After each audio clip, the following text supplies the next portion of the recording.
नमस्कार, प्रदेश एक्सप्रेस में आपका स्वागत है। मैं हूं आपके साथ अंकिता और आइए अब खबरें देखते हैं विस्तार से। बाबरी विध्वंस केस में 28 साल बाद आखिरकार फैसले की घड़ी निकट आ गई है। उत्तर प्रदेश के लखनऊ की विशेष सीबीआई अदालत 30 सितंबर को इस केस में अपना फैसला सुनाएगी। इसको देखते हुए मध्य प्रदेश के दो बड़े नेताओं पर सबकी निगाहें टिक गई हैं। इनमें से एक है पूर्व मुख्यमंत्री उमा भारती और दूसरे हैं बजरंग दल के पूर्व राष्ट्रीय अध्यक्ष और पूर्व मंत्री जयभान सिंह पवैया। ये दोनों भी बाबरी केस में आरोपी बनाए गए थे, लिहाजा 30 सितंबर को आने वाले फैसले में इनके भविष्य का भी फैसला होगा।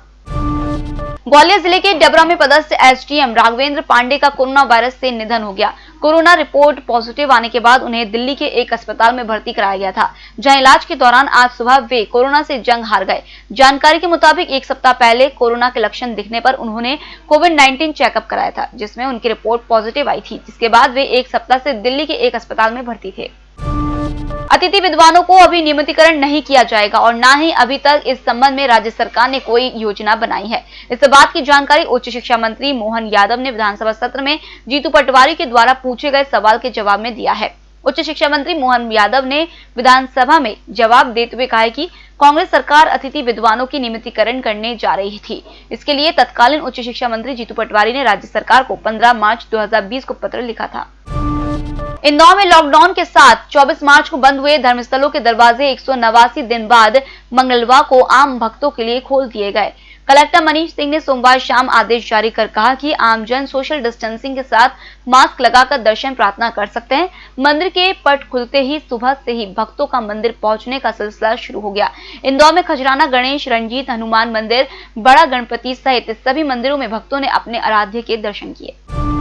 प्रदेश सरकार ने गेहूं के बाद अब धान खरीदी की तैयारी में जुट गई है। सरकार ने इस साल 40 लाख टन धान खरीदने का लक्ष्य तय किया है। 25 नवंबर से धान खरीदी का सिलसिला शुरू हो जाएगा। इसे लेकर सरकार ने तैयारी शुरू कर दी है। वहीं पंजीयन का काम 15 अक्टूबर तक होगा। उपचुनाव से ठीक पहले तीखे बयानबाजी का दौर शुरू हो गया है। इसी के तहत कांग्रेस के पूर्व विधायक आर.के. दोगने का विवादित बयान सामने आया है। उन्होंने कमलनाथ पर एफआईआर दर्ज कराने को लेकर बयान देते हुए कहा कि अगर ऐसा होता है तो प्रदेश में आग लग जाएगी। प्रदेश से अब तक मानसून की विदाई नहीं हुई है। प्रदेश में अभी भी मानसून कुछ जिलों में हल्की बूंदाबांदी कर रहा है। प्रदेश से 22 सितंबर को मानसून की विदाई होनी थी। 22 सितंबर के बाद भी अब तक मानसून की विदाई नहीं हुई है। राज्य में तय समय से एक दिन पहले ही मानसून ने दस्तक दी थी। वहीं मौसम विभाग का कहना है कि आने वाले 2 से 3 दिनों में मानसून मध्य प्रदेश से विदा हो सकता है। सितंबर के बाद अक्टूबर के महीने में मानसून की विदाई हो सकती है। प्रदेश में ठंड ने भी दस्तक दे दी है। होटल गौरीश्री भोपाल शहर के बीचों बीच स्थित ठहरने की सर्व सुविधा युक्त जगह है। Room available in affordable prices और facilities free wifi, AC, TV, parking, security, lift, full sanitised room, toiletry kit. Hotel Gaurishri, hall number 8, Chittor complex, MP Nagar, zone 1, Bhopal. Phone number 7898128620। Bhajpa सरकार ने पूर्ववर्ती कांग्रेस सरकार के अप्रत्यक्ष प्रणाली से नगर निगम के महापौर और नगर पालिका व नगर परिषद में अध्यक्ष चुनने का फैसला पलट दिया है। इसके साथ ही निकायों का वार्ड परिसीमन चुनाव के 2 महीने की बजाय 6 महीने पहले करने का संशोधन भी किया गया है। अब महापौर का चुनाव जनता ही करेगी। इस संबंध में अधिनियम में जरूरी संशोधन कर अध्यादेश जारी कर दिया गया है। प्रदेश में गंदगी भारत छोड़ो मध्य प्रदेश अभियान में नगरीय निकायों में किए गए कार्यों के आधार पर की गई रैंकिंग में इंदौर नगर निगम नंबर 1 रहा। इसकी घोषणा सोमवार को ही नगरीय विकास और आवास मंत्री भूपेंद्र सिंह ने करते हुए सोशल मीडिया पर इंदौर को बधाई दी। अपर आयुक्त संदीप सोनी ने बताया कि अगस्त में 15 दिन चलाए गए इस अभियान में ऑनलाइन 5 लाख लोगों से फीडबैक लिया गया। इसमें 5 लाख से अधिक जनसंख्या वाले निकायों में इंदौर प्रथम रहा। छोटे शहरों में देवास, पीतमपुर व राघोगढ़ अव्वल रहे। 1 से 5 लाख जनसंख्या में पीतमपुर, 25,000 से 1 लाख में राघोगढ़ और 25,000 से कम की श्रेणी में मुंगावली ने बेहतर प्रदर्शन किया। यदि आप वाहन चलाते वक्त मोबाइल पर बात करते हुए पकड़े जाते हैं तो अब 1 से लेकर 5,000 रुपए तक जुर्माना भरना पड़ेगा। सेंट्रल मोटर व्हीकल एक्ट के तहत इस संबंध में नोटिफिकेशन जारी कर दिया गया है। केंद्र सरकार के नोटिफिकेशन के अनुसार इस एक्ट को 1 अक्टूबर से लागू करने की बात कही गई है। हालांकि मध्य प्रदेश में इसे इंडोर्समेंट के बाद लागू करने की जानकारी additional transport commissioner Arvind Saxena ने दी है।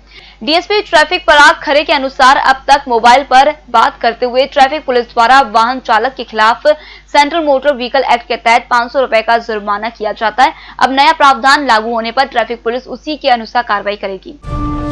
राजभवन ने सोमवार को देर शाम डॉक्टर रेणु जैन को देवी अहिल्या यूनिवर्सिटी का कुलपति नियुक्त कर दिया। पिछले साल नवंबर में ही यूनिवर्सिटी को नेक की A+ ग्रेड दिलवाने का फायदा उन्हें मिला।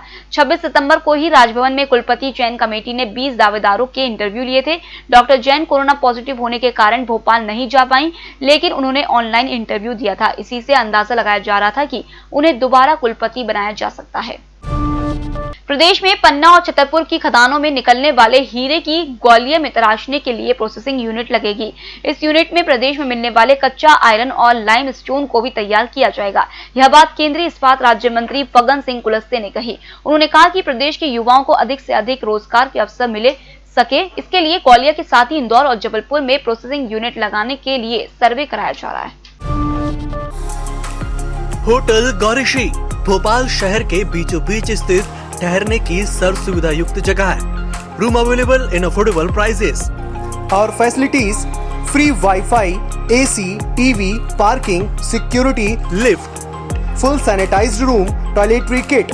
Hotel Gaurishri, hall number 8, Chittor complex, MP Nagar, zone 1, Bhopal. Phone number 7898128620। उपचुनाव के पहले नेताओं की पार्टी में आवाजाही जारी है। कांग्रेस को सोमवार को 2 बड़े झटके लगे। ऑल इंडिया कांग्रेस कमेटी की सदस्य और करेरा की पूर्व विधायक शकुंतला खटिक ने कांग्रेस के सभी पदों से त्यागपत्र देकर भाजपा का दामन थाम लिया है। उन्होंने कहा कि कांग्रेस पार्टी अपने मूल सिद्धांतों से भटक गई है और यहाँ पर सच्चे और निष्ठावान कार्यकर्ताओं की उपेक्षा की जा रही है। उन्होंने नई दिल्ली में सिंधिया के समक्ष भाजपा ज्वाइन किया। मध्य प्रदेश पुलिस में डीजी रैंक के अफसर पुरुषोत्तम शर्मा को पत्नी से मारपीट मामले में आज शाम 5:30 बजे तक अपना जवाब देना है। मुख्यमंत्री के इस मामले में नाराजगी जताए जाने के बाद मंत्रालय की तरफ से उन्हें एक नोटिस भेजा गया था। इसमें उन्हें मंगलवार शाम तक समय दिया गया है। जवाब नहीं देने की स्थिति में शासन उनके खिलाफ एक पक्षीय कार्रवाई करेगा। वीडियो सामने आने के बाद पत्नी ने अब तक कहीं शिकायत नहीं की, लेकिन शासन पहले ही शर्मा को पद से हटा चुकी है। ऐसे में अब उनके खिलाफ और सख्ती करने के मूड में आ गई है।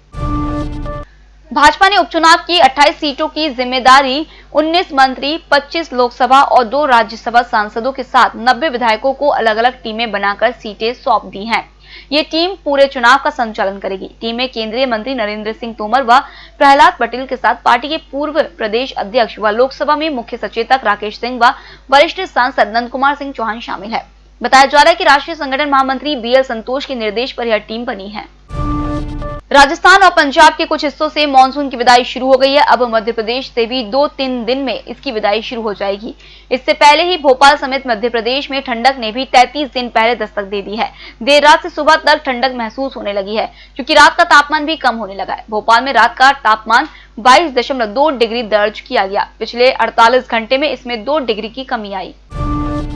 अभी तक रेलवे यात्रियों की संख्या और आय को लेकर ट्रेनों की समीक्षा करता रहा था, लेकिन अब वह ट्रेनों के स्टॉपेज की समीक्षा करने में भी जुट गया है। रेलवे बोर्ड ने जबलपुर मंडल समेत देश भर के 63 रेल मंडल की सीमा में आने वाले रेलवे स्टेशनों पर ट्रेनों के स्टॉपेज की समीक्षा करने के निर्देश दिए। मुख्य तौर पर रात 12 से सुबह 4 बजे के बीच रेलवे स्टेशनों पर रुकने वाली ट्रेनों की समीक्षा करने को कहा गया है। जबलपुर रेल मंडल के कमर्शियल विभाग ने जब इसकी समीक्षा की तो पता चला कि ज्यादातर स्टॉपेज जनप्रतिनिधि और सामाजिक धार्मिक संगठन की मांग पर दिए गए हैं। वहीं कुछ ऐसे स्टेशन हैं जहां रात में लंबी दूरी की ट्रेनें रुकती हैं। भ्रष्टाचार के मामले में लोकायुक्त पुलिस की जांच के घेरे में आए बड़नगर के प्रभारी CMO रहे कुलदीप किंशुक के सभी 56 बैंक खातों की जानकारी जांच अधिकारियों को मिल गई है। इन बैंक खातों में 2,62,00,000 रुपए जमा मिले हैं। अब जांच अधिकारी किंशुक की बेनामी संपत्ति के बारे में पता लगा रहे हैं। अफसरों का कहना है कि उसके खिलाफ फर्जी फर्म बनाने को लेकर धारा 420 के तहत भी केस दर्ज किया जा सकता है। कोरोना ने एक दिन अपनी गति धीमी कर फिर से रफ्तार पकड़ ली है। सोमवार को जहां 198 पॉजिटिव मरीज मिले थे, वहीं मंगलवार को एक बार फिर संक्रमितों का आंकड़ा सितंबर में चौथी बार 300 पार हो गया। इससे पहले 19, 23 और 27 सितंबर को 300 से ज्यादा पॉजिटिव मरीज मिले थे। मंगलवार को शहर में 329 नए पॉजिटिव मरीज मिले हैं। इसमें जहांगीराबाद क्षेत्र से 3 मरीज मिले हैं। पुलिस अकादमी ऑफिस जहांगीराबाद से 2 संक्रमित मिले हैं। टीटी नगर थाने से 1 जवान संक्रमित पाया गया है। फिलहाल इस बुलेटिन में इतना ही। आप बने रहिए EMS टीवी के साथ। नमस्कार। होटल गौरीशी भोपाल शहर के बीचों बीच स्थित ठहरने की सर्व सुविधा युक्त जगह है। Room available in affordable prices और facilities free wifi, AC, TV, parking, security, lift, full sanitised room, toiletry kit. Hotel Gaurishi, hall number 8, Chittor complex, MP Nagar, zone 1, Bhopal. Phone number 7898128620।